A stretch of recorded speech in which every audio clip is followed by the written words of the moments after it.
Fadila dan teman saya dari sebelah kanan, saya mau salah sana. Nama saya Dewi Zulita. Nama saya Citra Yasmin. Nama saya Misha Fadila. Nama saya Fitriana Wira. Baik, kita langsung aja masuk pada materi yang pertama. Pengertian dan tujuan perencanaan. Perencanaan kompensasi dan benefit merupakan proses penyusunan sistematis balas jasa yang dilakukan perusahaan untuk memberikan penghargaan kepada karyawan atas kontribusi yang diberikan kepada organisasi. Tujuan utama dari perencanaan kompensasi dan benefit adalah untuk menciptakan sistem balas jasa yang mampu menarik tenaga kerja yang berkualitas, mempertahankan karyawan yang berkompeten, serta meningkatkan motivasi kerja. Konsep dasar kompensasi strategis. Strategis kompensasi dan benefit adalah sistematis prinsip yang dirancang untuk mendukung visi, misi, dan tujuan organisasi secara makro. Dalam perspektif akademik, hal ini bukan sekedar administrasi penggajian, melainkan instrumen vital untuk mengelola modal manusia sebagai keunggulan kompetitif yang berkelanjutan. Selanjutnya ada total reward. Yang pertama ada kompensasi langsung, yaitu imbalan tunai yang diberikan secara langsung seperti gaji dan tunjangan. Yang kedua ada kompensasi non-tunai, yaitu manfaat non-tunai seperti asuransi dan fasilitas lengkap.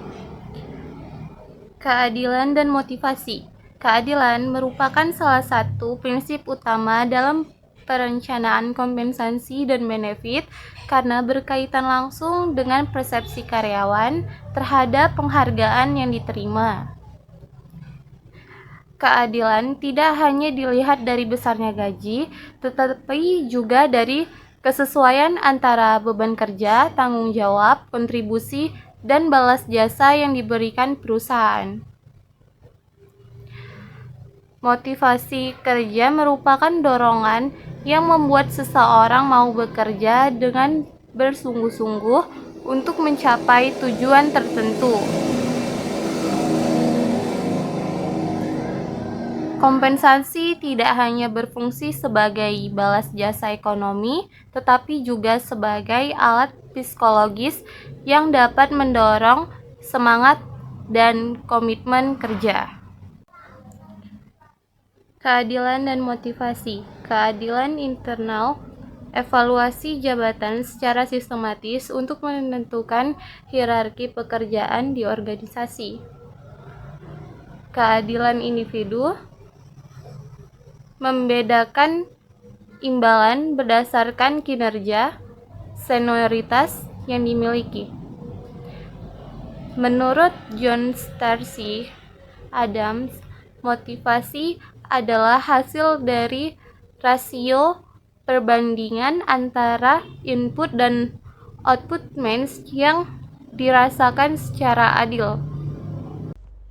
Dampak jika keadilan dan motivasi tidak dijalankan oleh perusahaan. Yang pertama, menurunnya semangat kerja karyawan. Yang kedua, produktivitas karyawan menjadi rendah. Yang ketiga, muncul rasa ketidakpuasan dalam lingkungan kerja. Yang keempat, tingginya tingkat turnover. Yang kelima, meningkatnya konflik internal. Dan yang keenam, loyalitas pun menurun. Desain struktur upah. Definisi desain struktur upah merupakan proses penyusunan sistem pengelompokan upah berdasarkan nilai pekerjaan, tanggung jawab jabatan, tingkat kesulitan kerja, serta kontribusi karyawan terhadap organisasi. Penyusunan desain struktur upah bertujuan untuk memberikan pedoman yang jelas dalam penetapan upah berdasarkan tanggung jawab dan kontribusi pekerjaan. Desain struktur upah memberikan banyak manfaat bagi perusahaan karena dapat menjadi pedoman dalam menentukan kebijakan penggajian yang konsisten dan adil.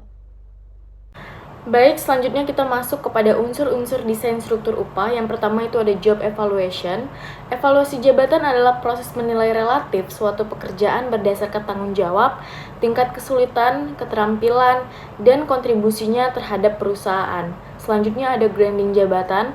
Setelah evaluasi jabatan tadi dilakukan, pekerjaan yang memiliki nilai relatif sama dikelompokkan ke dalam grade atau tingkat jabatan tertentu.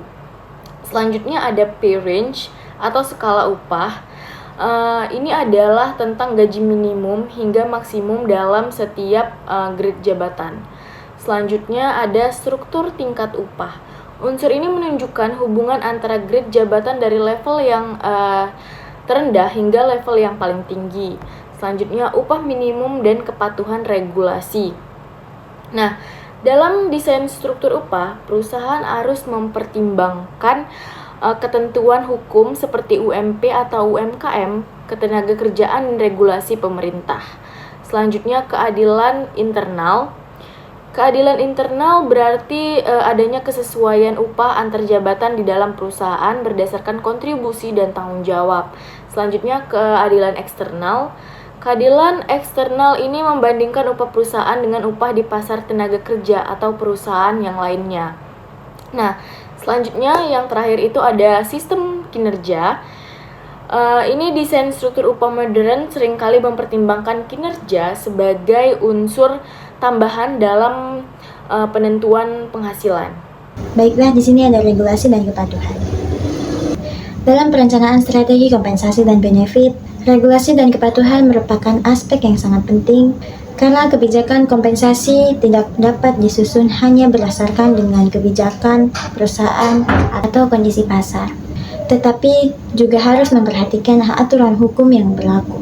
Regulasi berfungsi sebagai pedoman agar perusahaan memberikan kompensasi dan benefit secara adil, legal, dan sesuai dengan hak tenaga kerja yang telah diatur oleh negara. Secara deskriptif, regulasi dan kepatuhan dalam strategi kompensasi dan benefit dapat dipahami sebagai upaya perusahaan untuk memastikan bahwa seluruh bentuk pemberian imbalan kepada karyawan, baik gaji, insentif, bonus, tunjangan, jaminan sosial, maupun fasilitas lainnya, disusun sebagai kepatuhan hukum serta prinsip keadilan ketenagakerjaan.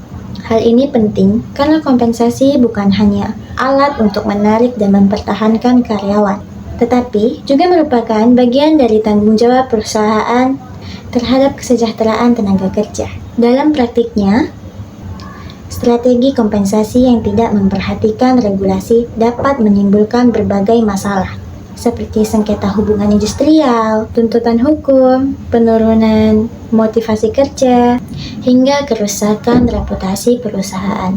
Sebaliknya, perusahaan yang mematuhi regulasi cenderung memiliki sistem kompensasi yang lebih transparan, stabil, dan juga dipercaya oleh karyawan. Regulasi dalam kompensasi dan benefit juga tidak hanya mencakup besaran gaji, tetapi juga mencakup jaminan sosial, tunjangan, cuti, pajak penghasilan karyawan, hak atas lembur, pesangon, serta perlindungan tenaga kerja. Oleh karena itu, perencanaan strategi kompensasi harus dilakukan dengan cara yang tidak hanya ekonomis, tetapi juga legal dan etis. Di sini ada jenis-jenis kepatuhan. Yang pertama, kepatuhan terhadap regulasi pengupahan. Perusahaan harus memastikan bahwa sistem kompensasi yang diberikan sesuai dengan ketentuan hukum mengenai upah minimum, lembur, dan struktur penggajian. Yang kedua, kepatuhan terhadap benefit dan jaminan sosial.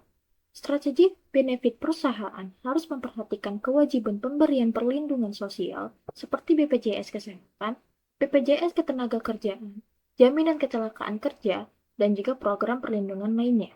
Yang ketiga, kepatuhan terhadap pajak dan administrasi kompensasi. Dalam pemberian bonus, tunjangan, atau penghasilan tambahan, perusahaan wajib memperhatikan aturan perpajakan yang berlaku. Yang keempat, kepatuhan terhadap hak karyawan. Strategi kompensasi harus memperhatikan hak-hak normatif karyawan seperti cuti, THR, pesangon, lembur, dan tunjangan sesuai peraturan ketenaga kerjaan. Baik, yang kelima ada transparansi dalam kebijakan kompensasi. Karyawan perlu mengetahui dasar pemberian kompensasi, bonus, insentif, dan benefit yang mereka terima. Yang keenam, pencegahan diskriminasi dalam kompensasi. Regulasi menuntut perusahaan agar tidak memberikan kompensasi secara diskriminatif berdasarkan gender, agama, suku, atau latar belakang pribadi. Yang ketujuh, ada kepatuhan terhadap non-finansial. Benefit seperti cuti, fleksibilitas kerja, program kesehatan, pengembangan karir, dan keseimbangan kerja dan hidup juga perlu disusun sesuai aturan dan kebutuhan karyawan. Yang kedelapan, ada evaluasi dan audit kepatuhan. Perusahaan perlu mengevaluasi sistem kompensasi secara berkala agar tetap sesuai dengan perubahan regulasi dan kondisi bisnis. Selanjutnya di sini ada studi kasus pada perusahaan Google. Google merupakan salah satu perusahaan global yang memiliki strategi kompensasi dan benefit secara kompetitif. Perusahaan ini tidak hanya memberikan gaji pokok yang tinggi, tetapi juga menyediakan berbagai bentuk kompensasi tambahan seperti bonus berbasis kinerja, saham perusahaan atau stock option, tunjangan kesehatan, fasilitas makan gratis, ruang kerja yang nyaman, program kesehatan mental, cuti yang fleksibel, hingga program pengembangan karir bagi karyawan. Secara deskriptif, strategi kompensasi global menunjukkan bahwa perusahaan tidak hanya memandang kompensasi sebagai alat pembayaran atas pekerjaan, tetapi juga sebagai strategi untuk menarik, mempertahankan, dan memotivasi tenaga kerja berkualitas tinggi. Dalam industri teknologi yang sangat kompetitif, perusahaan membutuhkan SDM terbaik, sehingga kompensasi dan benefit dirancang sebagai keunggulan yang kompetitif. Namun, dalam beberapa tahun terakhir, Google juga menghadapi kritik dari sebagian karyawan terkait pertimbangan bonus dan perbedaan kompensasi antar divisi.